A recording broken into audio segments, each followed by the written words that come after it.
Bonjour Yann Brossard. Bonjour. Merci d'être avec nous ce matin. On va donc parler de ces élections européennes, mais d'abord votre commentaire après ce vote, on l'a entendu dans le journal, du Parlement européen qui condamne, je cite, l'usage disproportionné de la force par la police, mais qui ne cite ni la France, ni l'utilisation controversée des fameux LBD, les lanceurs à balles de défense.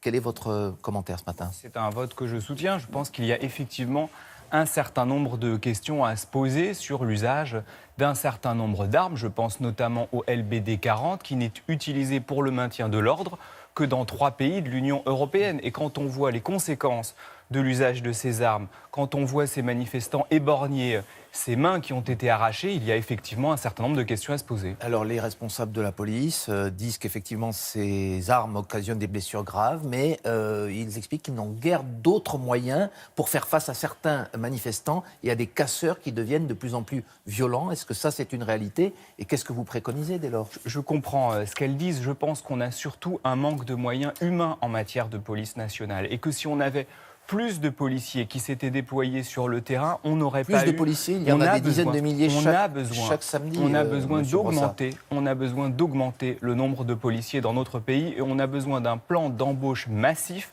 pour qu'on ait un retour de l'État sur nos territoires et sur les manifestations. Comment se fait-il que les 3/4 des autres pays d'Europe n'aient pas besoin d'utiliser le LBD 40 ? Parce qu'ils n'ont peut-être pas des manifestations aussi violentes. violentes. Il y a des manifestations compliquées, notamment en Grande-Bretagne, et pour autant, en Grande-Bretagne, on n'utilise pas le LBD 40. Donc oui, il y a des questions à se poser et il est parfaitement légitime que le Parlement européen se prononce là-dessus. En tout cas, demain, 14e journée de manifestation des Gilets jaunes. Est-ce que vous vous réjouissez, comme votre secrétaire national Fabien Roussel, le patron du Parti communiste, si j'ose dire, des convergences qui existent entre les Gilets jaunes et vous-même, ou par exemple avec la CGT qui avait lancé un mot d'ordre de grève il y a 8 jours et auquel les Gilets jaunes avaient participé. Y a-t-il des convergences ? Oui, il y a des convergences. Il y a des convergences de fond parce que les idées de justice sociale, l'idée selon laquelle on ne peut pas avoir à un bout une infime minorité qui se gave et de l'autre une écrasante majorité de gens qui n'arrivent pas à vivre dignement de leur travail, cette idée-là, elle a gagné du terrain depuis plusieurs mois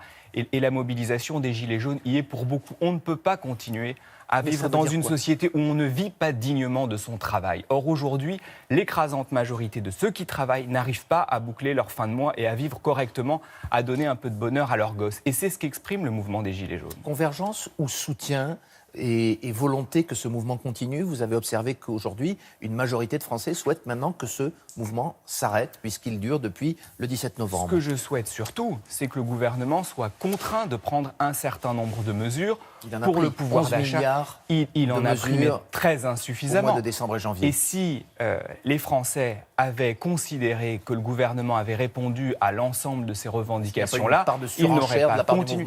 Absolument pas. Il n'y a pas de surenchère dans un pays où il y a 9 millions de pauvres, dont 3 millions d'enfants. Donc il est temps que le gouvernement ouvre les oreilles et prenne un certain nombre de mesures concrètes sur le pouvoir d'achat et sur les services publics dans nos zones rurales et nos quartiers populaires. Et les Gilets jaunes doivent continuer à manifester comme ils le font chaque samedi avec les débordements que l'on connaît par exemple, mais pas tout le temps.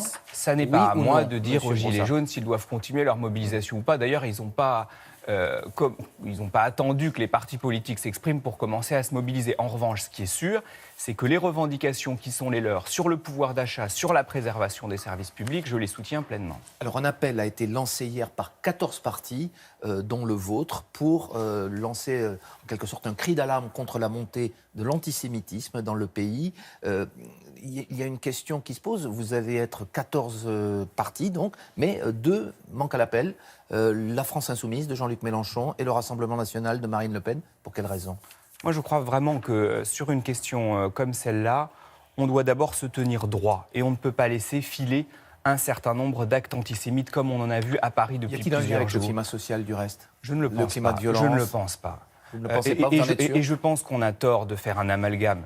Ceux qui manifestent pour leur pouvoir d'achat ne manifestent pas contre les Juifs. Et donc je pense qu'on a besoin de se tenir droit et de ne rien lâcher face à l'antisémitisme. Je suis moi-même issu d'une famille dont 3 membres ont été déportés dans les camps. Et je pense donc que sur ces sujets-là, on n'a pas le droit de faire de politique politicienne et qu'il est bien qu'on ait un rassemblement des partis politiques mardi prochain pour dire non à l'antisémitisme et à tous ceux qui sèment ce venin de la division dans notre société. Un rassemblement dont sont exclus pour l'instant la France Insoumise de Jean-Luc Mélenchon et le parti de Marine Le Pen. J'ai cru comprendre entre-temps que Jean-Luc Mélenchon y appelait. En tout cas, moi, je pense qu'il faut qu'on soit rassemblés sur cette question. Dernière question, elle concerne les européennes. Vous êtes, je le disais, tête de liste du Parti communiste. Pour l'instant, les sondages ne sont pas très favorables, il faut le reconnaître. 2% des voix. Est-ce que, des intentions de vote, excusez-moi, est-ce que c'est pas finalement une stratégie un petit peu perdue d'avance que de partir seul? Pourquoi ne pas vous rassembler avec d'autres partis de gauche, Benoît Hamon, par exemple, ou les écologistes? D'abord, concernant les sondages, c'est à la fin du bal qu'on paye les musiciens. Absolument. Et donc on verra bien ce que ça donnera. En tout cas, moi, vous savez, je ne fais pas de la politique comme on fait un placement. Je fais de la politique parce que j'ai des convictions Oui. et parce que je ne veux pas que ce débat européen soit un affrontement entre les libéraux d'un côté et les fachos de l'autre. Et je suis convaincu que ce que portent les communistes, la rupture avec les traités européens, la nécessité...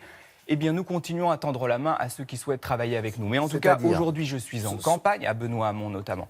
Aujourd'hui, je suis en campagne avec l'idée qu'on doit en finir avec cette Europe de l'argent, construire l'Europe des gens, une Europe de justice sociale.